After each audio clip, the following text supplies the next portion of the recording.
Petit disclaimer avant de commencer cette vidéo. Le nom de méchant donné aux 5 équipes est à titre d'image. Pour que l'on comprenne bien de qui l'on parle, ce n'est en aucun cas un jugement ou une atteinte portée à ces équipes. Et de plus, lorsque j'évoque la mention course, ce ne sont pas toutes les courses depuis le début de saison, mais les courses dans lesquelles on retrouvait au moins l'une des 5 équipes. Salut. Bon, dites-moi, vous l'avez kiffé ce début de saison? Arkea deuxième du World Tour, des victoires variées, du suspense, des rebondissements sur beaucoup de courses. Mais ça, c'était avant que les méchants y reviennent.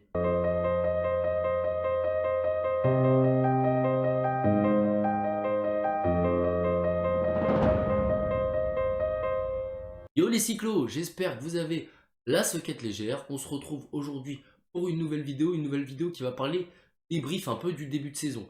Avec un point statistique très important, il va falloir s'accrocher, il va falloir aimer les chiffres, il va falloir faire un peu de maths. Mais bon, vous inquiétez pas, je vais vous aider et tout va bien se passer. Je sais pas si vous avez remarqué, mais au début de saison, on avait quand même beaucoup de victoires françaises, on avait des victoires variées, du loto, Arkea, Cofidis, voilà, on a eu des victoires qui faisaient plaisir à voir. Je pense notamment à Benjamin Thomas sur l'étoile de Bessèges.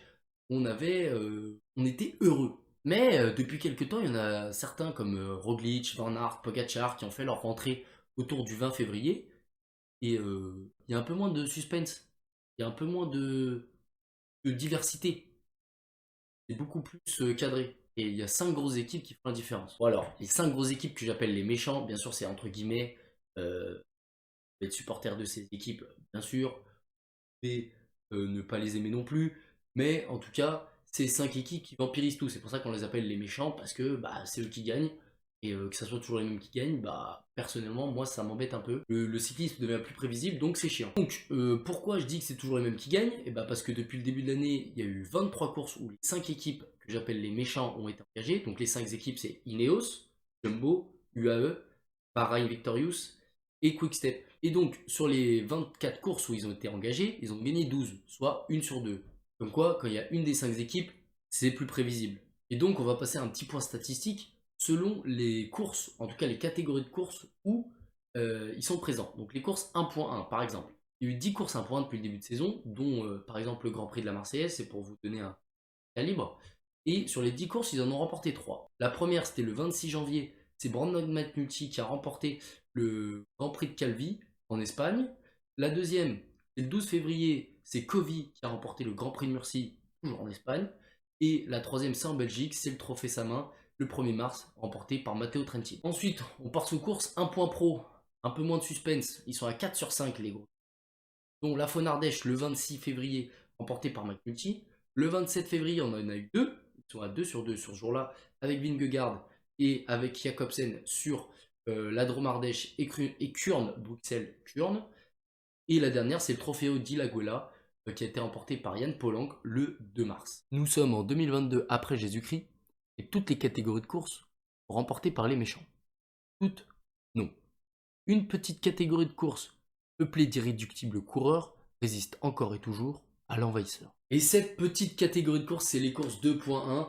On en a eu 5 pardon, depuis le début de l'année, mais 4 où ils ont pris part. Le Saudi Tour qui a été remporté par Van Gils, l'étoile de Bessèges qui a été remporté par Benjamin Thomas, le Tour des Alpes-Maritimes remporté par Quintana et le Grand Camino remporté par Valverde. Donc c'est le seul endroit où ils sont Fanny. Euh, bon, comme quoi, c'est possible encore qu'ils ne remportent pas tout. Ensuite, on part sur les courses notées 2 points pro.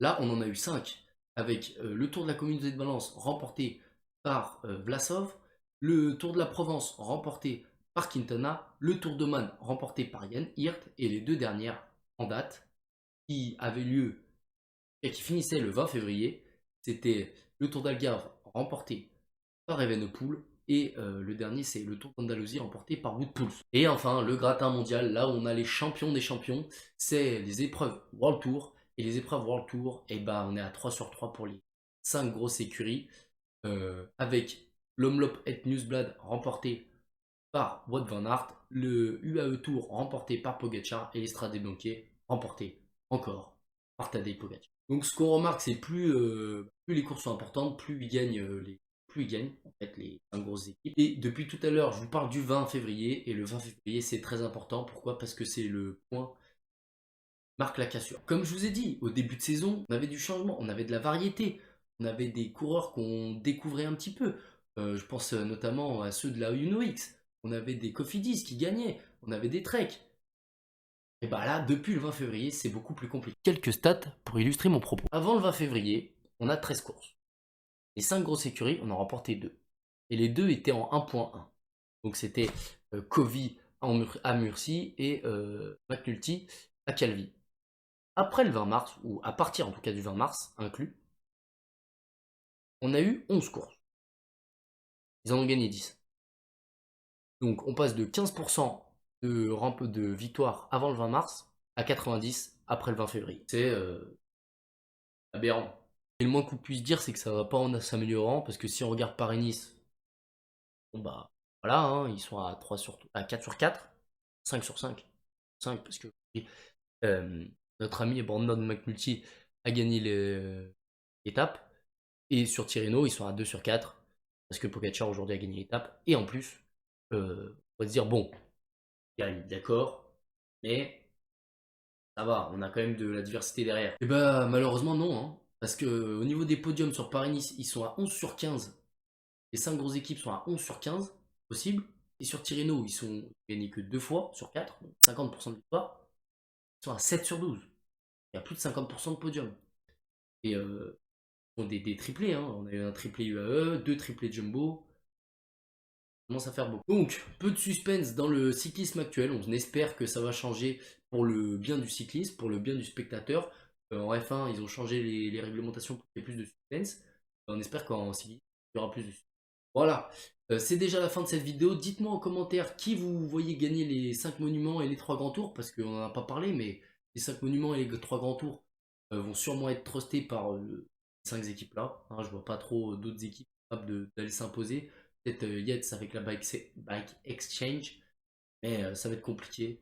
On verra. En tout cas, on espère, on croise les doigts pour, comme je vous l'ai dit, du suspense, de la variété. Et vous, pour que vous vous abonniez et que vous lâchiez votre commentaire, le like, ah là là, vous le connaissez. Et nous, on se dit à la prochaine.